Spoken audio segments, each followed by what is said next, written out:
Hello students,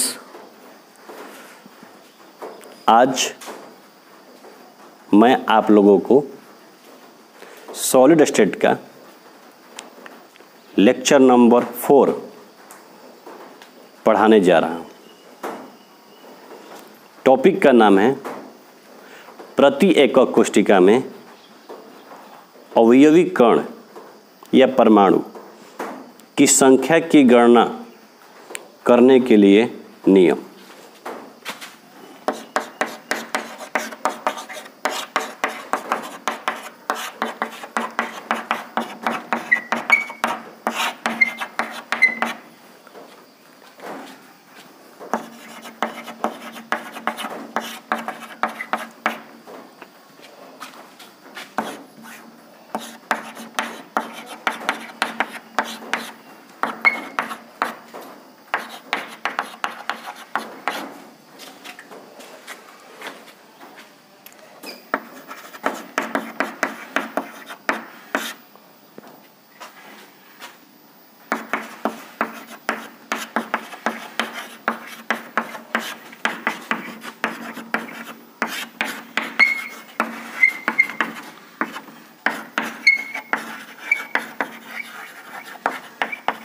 Rules for calculating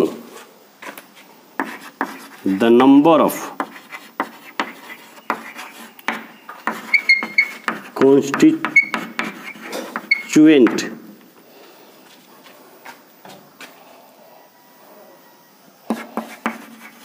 particle or atom in per unit cell।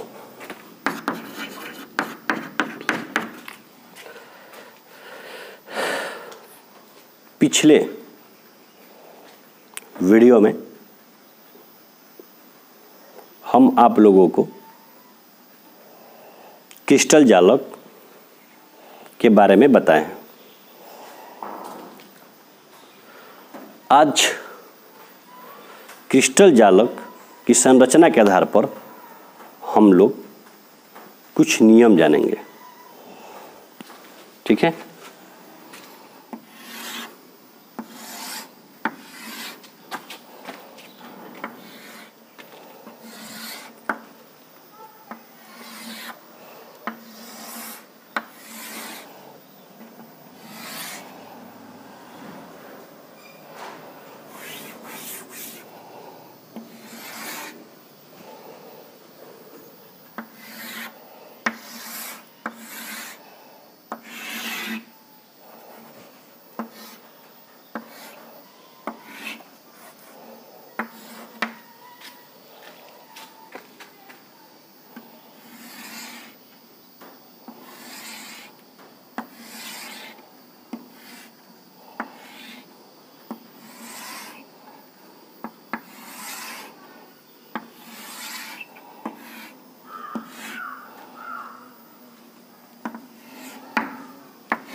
इस diagram को देखिए और बताइए कि इसमें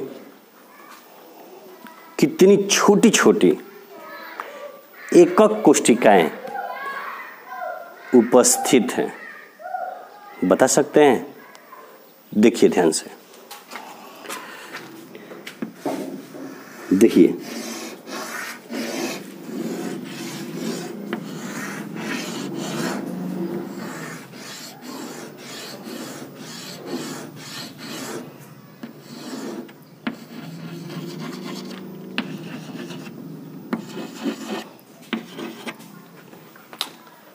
अगर ये क्यूबिक क्रिस्टल जालक है तो इसका सबसे छोटा जो भाग होता है वो भी क्यूब ही होगा, इकाई सेल जिसको हम बोलते हैं, क्यूबिक यूनिट सेल बोलते हैं।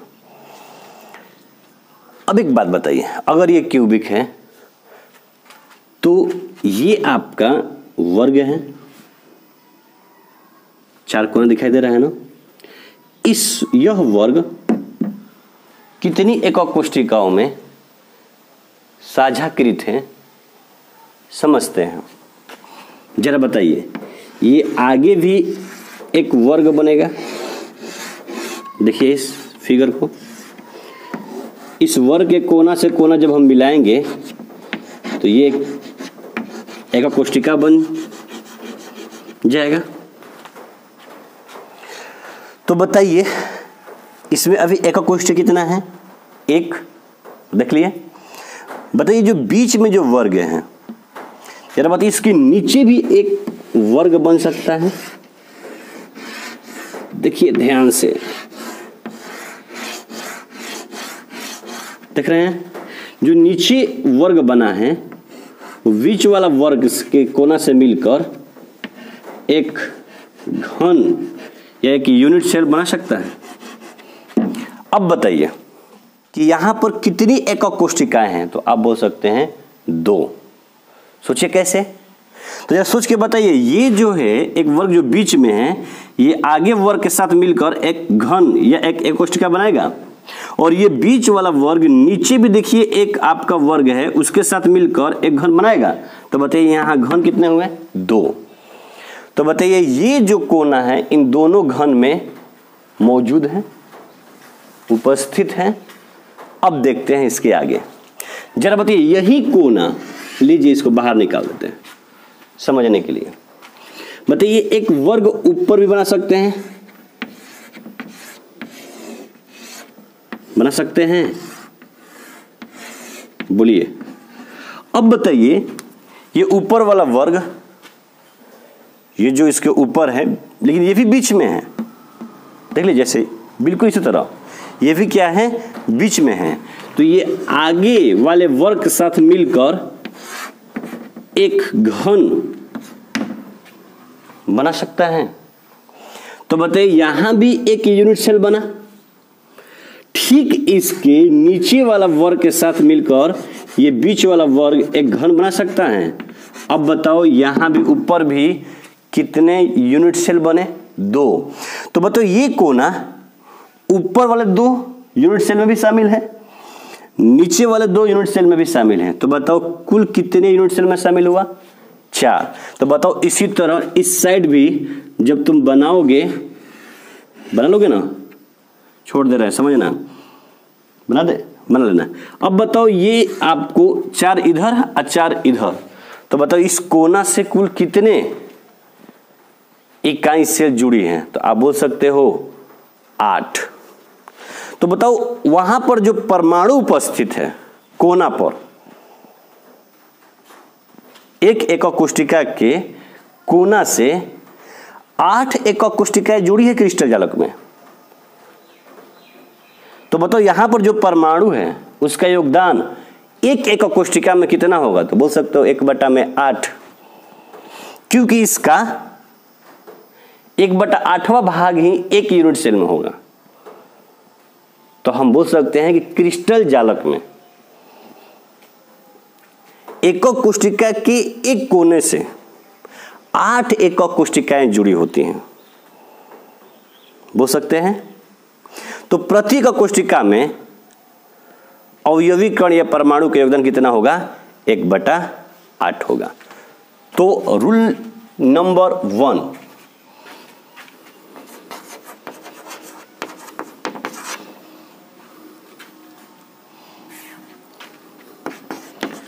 क्रिस्टल जालक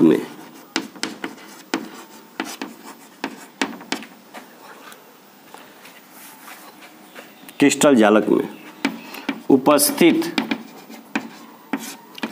एकक कोष्ठिका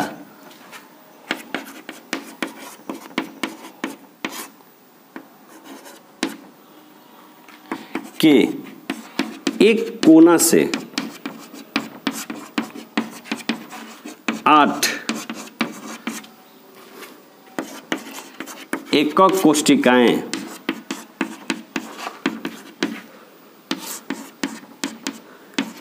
जुड़ी होती हैं।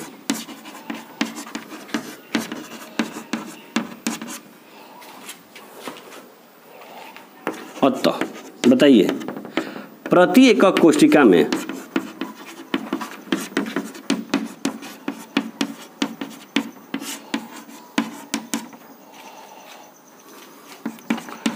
कोने पर उपस्थित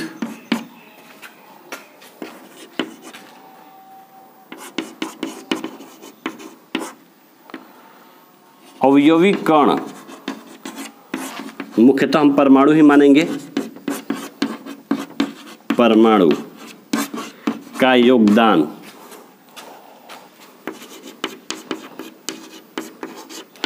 1/8 होता है।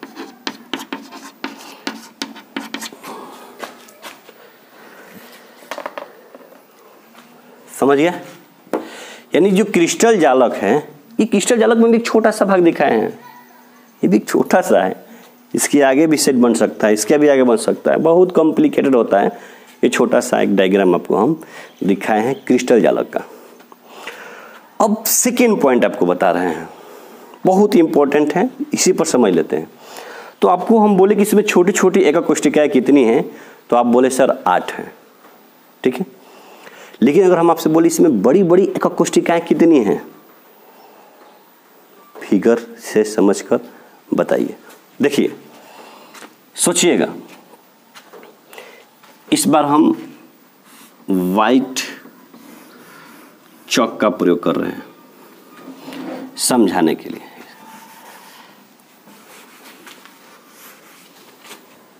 देखिए, बताइए,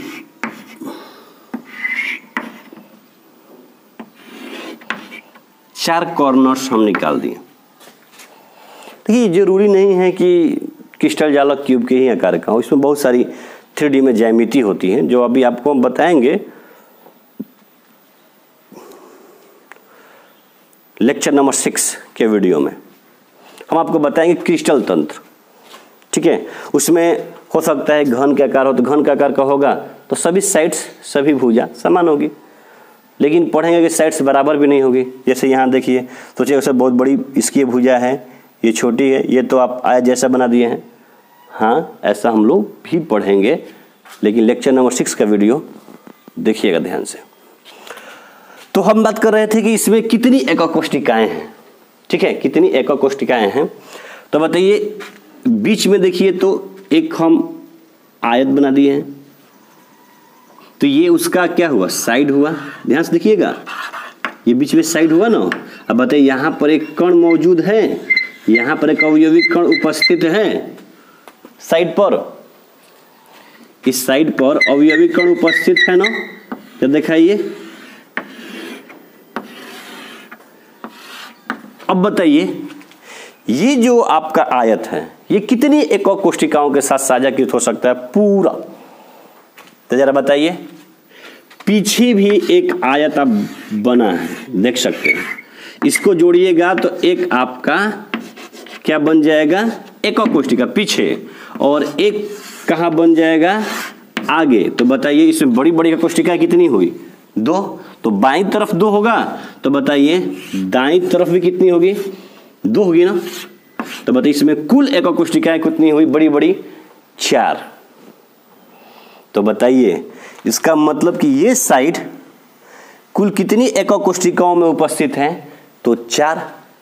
तो जब साइड मतलब किनारा या कोर, ठीक है, साइड मतलब किनारा या कोर, तो जो किनारा पर उपस्थित अवयवी कण है वो कितनी एकक कोष्टिकाओं के साथ साझा में है, 4। 2 2 4। तो बताइए, इसका योगदान प्रति एकक कोष्टिका में कितना होगा, 1/4।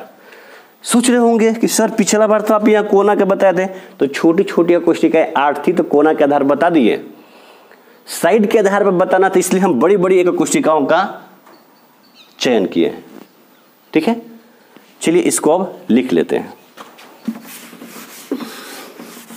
Second point, rule number 2, crystal जालक में उपस्थित एকক कोशिका के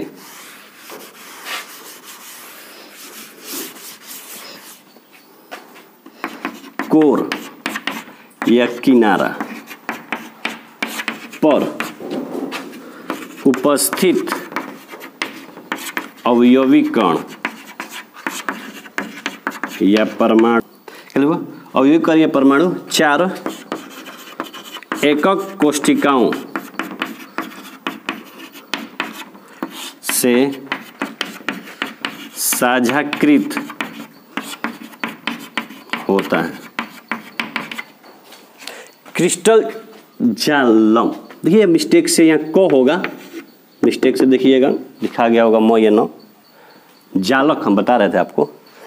क्रिस्टल जालक में उपस्थित एकक कोशिका के कोर या किनारा पर उपस्थित अवयवी कण या परमाणु 4 एकक कोशिकाओं से साझाकृत होता है। तो बताइए, अतः प्रति एकक कोशिका में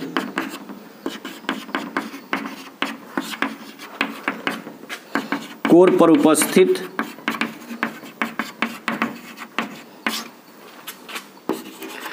अवयवी कण का योगदान 1/4 होता है। हम अभी जो आप लोगों के लिए रूल्स बता रहे हैं ये बहुत इंपॉर्टेंट है। आंकिक प्रश्न न्यूमेरिकल्स बनाने के लिए अगर आप इसको समझ जाते हैं तो बहुत आसानी से न्यूमेरिकल्स बनाइएगा। ठीक है, चलिए नेक्स्ट टॉपिक मिटा दे, देख लीजिए।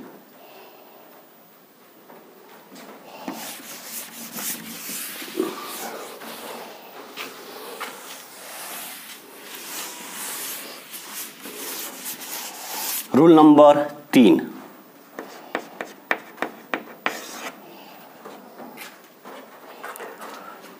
देखिए बताइएगा इस डायग्राम से।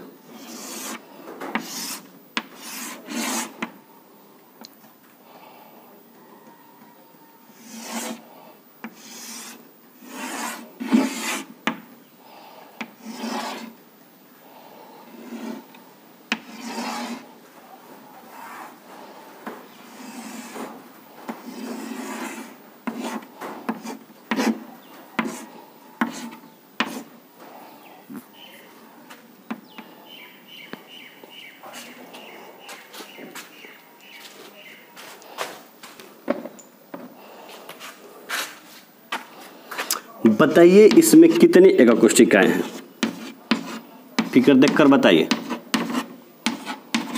बोलिए कितनी एकक कोशिकाएं हैं? 1 और 1 2। तो इसमें एकक कोशिकाएं कितनी हैं? 2 हैं। तो बताइए ये जो आपका एकक कोशिका का जो सतह है, यहां पर जो अवयवी कण होगा ये कितनी एकक कोशिकाओं के साथ साझा में होगा? 2। तो एक एकक कोशिका में इसका कितना योगदान होगा? तो लिख सकते हैं 1/2। यानी ये जो एकक कोशिका है 8 कोना युक्त त्रिविमीय संरचना को हम लोग एकक कोशिका बोल रहे हैं। ये जरूरी नहीं है कि क्यूबिक ही हो, ठीक है। तो ये जो आपका एकक कोशिका है इसके सतह पर जो उपस्थित अवयवी कण या परमाणु हैं ये कितनी एकक कोशिकाओं के साथ साझा में है? 2। तो बताइए प्रति कोशिका में इसका योगदान कितना माना जाएगा? 1/2। तो लिख सकते हैं एकक कोशिका के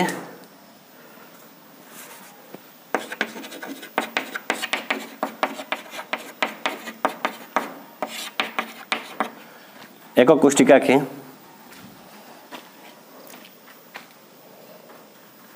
फलक या सतह पर उपस्थित अवयवी कण या परमाणु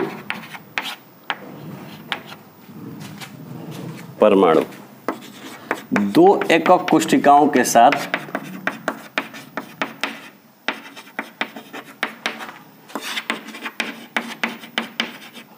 साझाकृत होती हैं।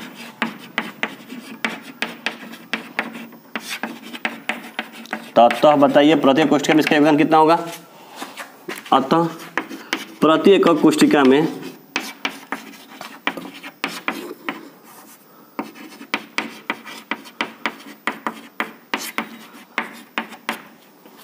प्रत्येक कोष्ठिका में अवयवी कण या परमाणु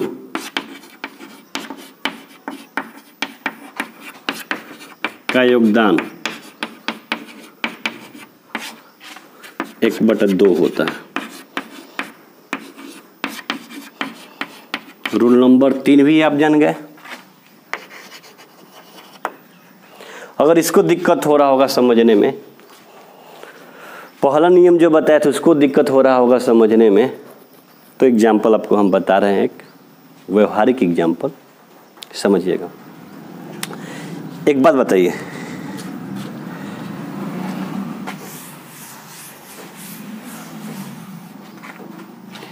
ये मान लीजिए आपके घर का ग्राउंड फ्लोर है और यहां सेंटर में एक पिलर है। थोड़ा समझिएगा, ये सेंटर में पिलर है। ये जो पॉइंट दे रहे हैं ये पिलर का पोजीशन दे रहे हैं, साइड्स में, ये सेंटर में। बता सकते हैं इसमें कितने आप रूम बना सकते हैं ग्राउंड फ्लोर पर? बताइए तो कितने रूम बना सकते हैं? 4 बना सकते हैं। आपस में कनेक्टिविटी होगा, रास्ता इसी में होगा, एक दूसरे से, एक रूम से दूसरे रूम में जाने का रास्ता इसी में होगा। तो बताइए कितने रूम हुए ग्राउंड फ्लोर पर? 4 ग्राउंड फ्लोर पर। तो बताइए जो पिलर हैं, तो जैसे हम हैं यहाँ पर, तो पिलर जाएगा तो ऊपर जाएगा ना, तो उसके बेस पर तो हम देख रहे हैं, ऊपर देखना, ध्यान से ऊपर के बारे में समझना। तो ग्राउंड फ्लोर पर ये पिलर कितने रूप से साझा में है? 4। छत पर जब हम लोग जाएंगे, मतलब छत पर जब हम लोग रूम बनाएंगे बाद में, तो बताओ छत पर भी कितना रूम बनेगा? 4। ठीक, इस रूम के ऊपर एक रूम, इस रूम के ऊपर, इस रूम के ऊपर, इस रूम के ऊपर। तो बताओ छत पर जब तुम जाओगे तो जो नीचे से जो पिलर गया है, जिसका ऊपर, जो अभी हम ऊपर देख रहे हैं, जब ग्राउंड फ्लोर पर हैं तो पिलर का ऊपर वाला भाग, और जब हम फर्स्ट फ्लोर पर जाएंगे तो वहां बेस हो जाएगा। अगर इस पिलर के पास खड़े होंगे तो उस समय वो बेस होगा, और जब हम ग्राउंड फ्लोर पर हैं तो उस समय टॉप पर होगा। तो बताओ वहां पर जो आपका मटेरियल लगा है, पिलर में जो मटेरियल लगा है, वो मटेरियल कितने रूम के साथ साझा में हुआ? 8। कैसे? 4 नीचे जिसका टॉप ऊपर है, और जब ऊपर छत पर जाएंगे तो उसका बेस हो जाएगा वहां पर। तो कुल बताओ कितने रूम के साथ साझा में है? 8। तो अगर एक रूम में उसका योगदान निकालना होगा तो बोल सकते हैं 1/8। यह हुआ दूसरा। अच्छा एक बात बताइए, आपके एक रूम का दीवार, अब बताओ ये दीवार है, ये कितने रूम के साथ साझा में है? 1, 2 ही रूम के साथ साझा में ना है। एक ये रूम है, एक ये रूम, इस रूम के साथ साझा थोड़ा ना आपका ये दीवार है, तो बीच में पिलर है। तो कितने रूम के साथ साझा में है? 2। तो बताओ इसका खर्च अगर प्रति रूम निकालेंगे तो कितने बोलेंगे हम? आधा बोल सकते हैं। यानी आपका घर के एक दीवार 2 रूम के साथ साझा में हो सकता है। तो प्रति रूम अगर खर्च निकाला जाए तो क्या बोलेंगे? आधा। यही बात आपको हम रूल नंबर 1 और रूल नंबर 3 में लिखवा दिए हैं। रूल नंबर 4, देखिए जो एकक कोष्ठिका के केंद्र में जो अवयवी कण होता है, एक कोष्ठिका के केंद्र में जो अवयवी कण होता है वो किसी अन्य एकक कोष्ठिका के साथ साझा में नहीं होता है। सोचो, अभी हम कुछ देर पहले बताए थे आपको, ये आपका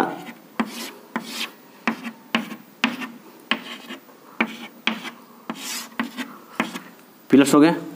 अब बताओ इस रूम के सेंटर में कुछ भी रख दो, जैसे तो मान लो इस रूम के सेंटर में अगर फैन लगाए हो तो ये पंखा दूसरे रूम के साथ साझा में होगा? नहीं ना, एक रूम में इसका योगदान एक, यानी एक रूम में एक पंखा, इस रूम में भी अलग पंखा लगाना होगा, इस रूम में भी अलग फैन। ऐसा नहीं ना कि एक पंखा 2 रूम में सजा में है, दीवार थोड़े ना है कि 2 रूम में सजा में हो जाएगा। ठीक है, ये तो पैक कर दी हैं आप। तो एকক कोष्ठिका के केंद्र में जो भी उपस्थित होते हैं अवयवी कण की किसी अन्य एকক कोष्ठिका के साथ साझा में नहीं होते हैं। ठीक है, तो उनका प्रत्येक कोष्ठिका में योगदान कितना हो जाएगा? एक। एকক कोष्ठिका के केंद्र में, केंद्र पर उपस्थित अवयवी कण या परमाणु किसी अन्य एकक कोष्ठिकाओं से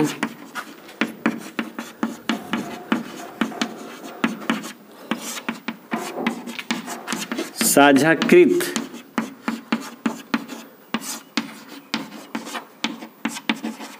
नहीं होता है।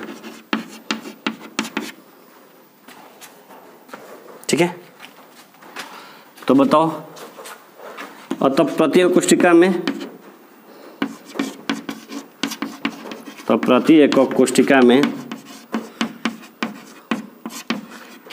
केंद्र पर उपस्थित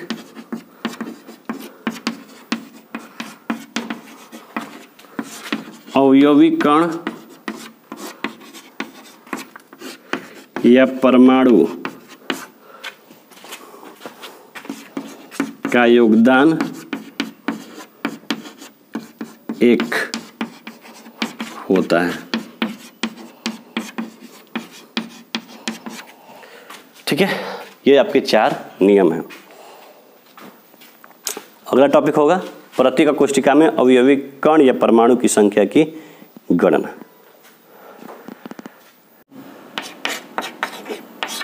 प्रति एकक कोष्ठिका में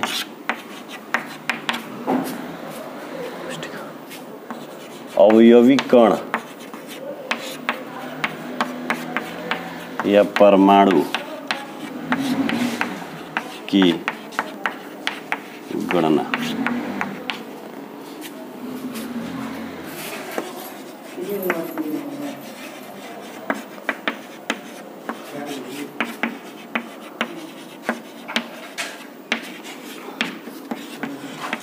कॉन्स्टिट्यूएंट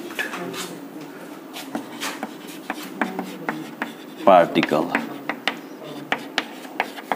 और atom in per unit cell.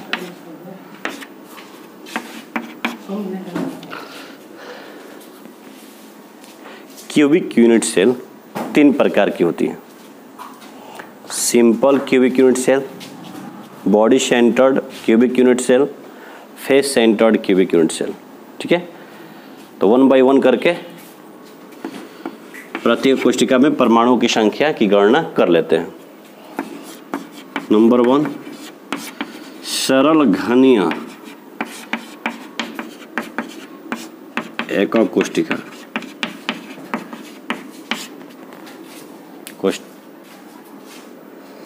Simple cubic unit cell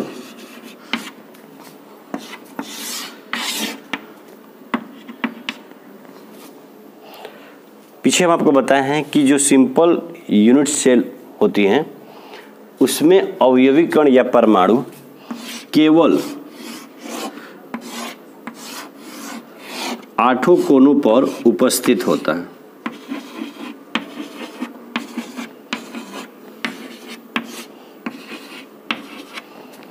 आठों कोनों पर उपस्थित होता है, 8 कोनों पर उपस्थित होता है। और ये बताया है आपको कि क्रिस्टल जालक में एकक कोष्ठिका के प्रत्येक कोना से 8 एकक कोष्ठिकाएं जुड़ी होती हैं। तो एक का योगदान प्रति कोष्ठिका कितना बताए थे? 1/8।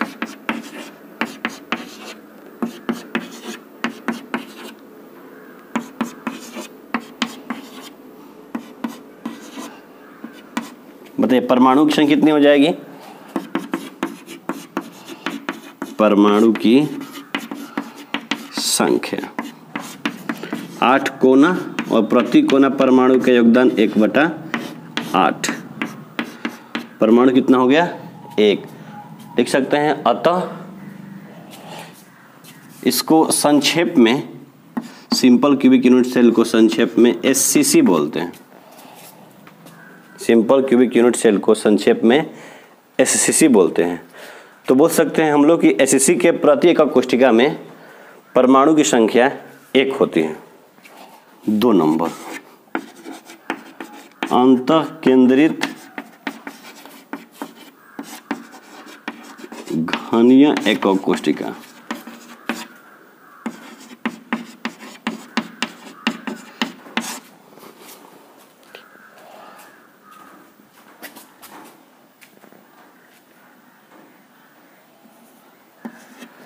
अंतःकेंद्र घनीय कोष्ठिका, बॉडी सेंटर्ड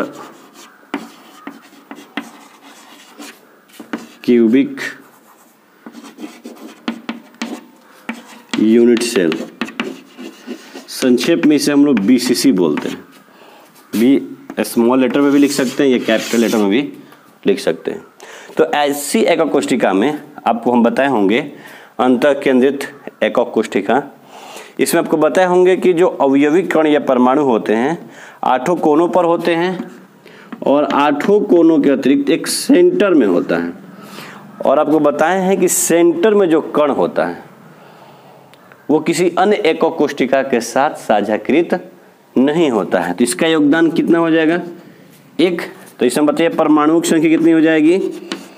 परमाणुओं की संख्या बताइए 8 कोना, प्रति कोना परमाणु का योगदान 1/8 और एक केंद्र पर का परमाणु। बताइए इसमें कुल परमाणु कितने हो गए?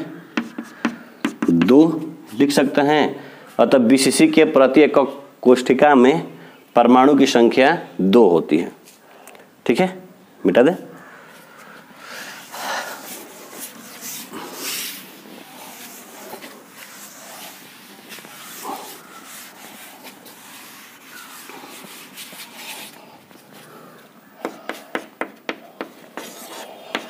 फलक केंद्रित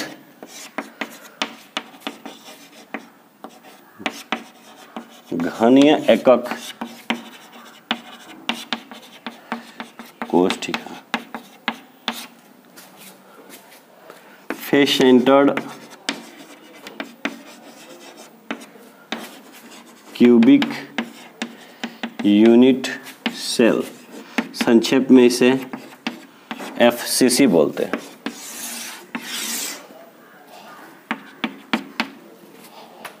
देखिए आपको हम फलक केंद्रित एकक कोष्ठिका के बारे में बताएं हैं।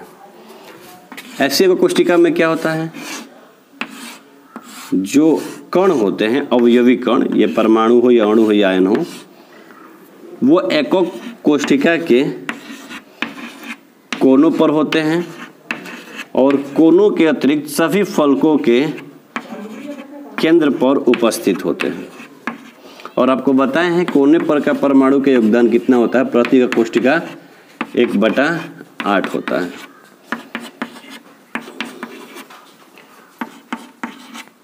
फलक पर उपस्थित परमाणु का योगदान प्रति एकक कोष्ठिका 1/2 होता है। परमाणु की संख्या बताइए कितनी होगी? तो बताइए 8 कोना, प्रति कोना परमाणु का योगदान कितना बताएं आपको? 1/8। घन में कितने सतह या फलक? 6 और प्रत्येक फलक पर उपस्थित परमाणु का योगदान 1/2। कैंसिल हो जाएगा 8 206 3 बार में 1 + 3 कितना हुआ? 4 लिख सकते हैं हम लोग। अतः FCC के प्रति एकक कोष्ठिका में परमाणुओं की संख्या 4 होती है।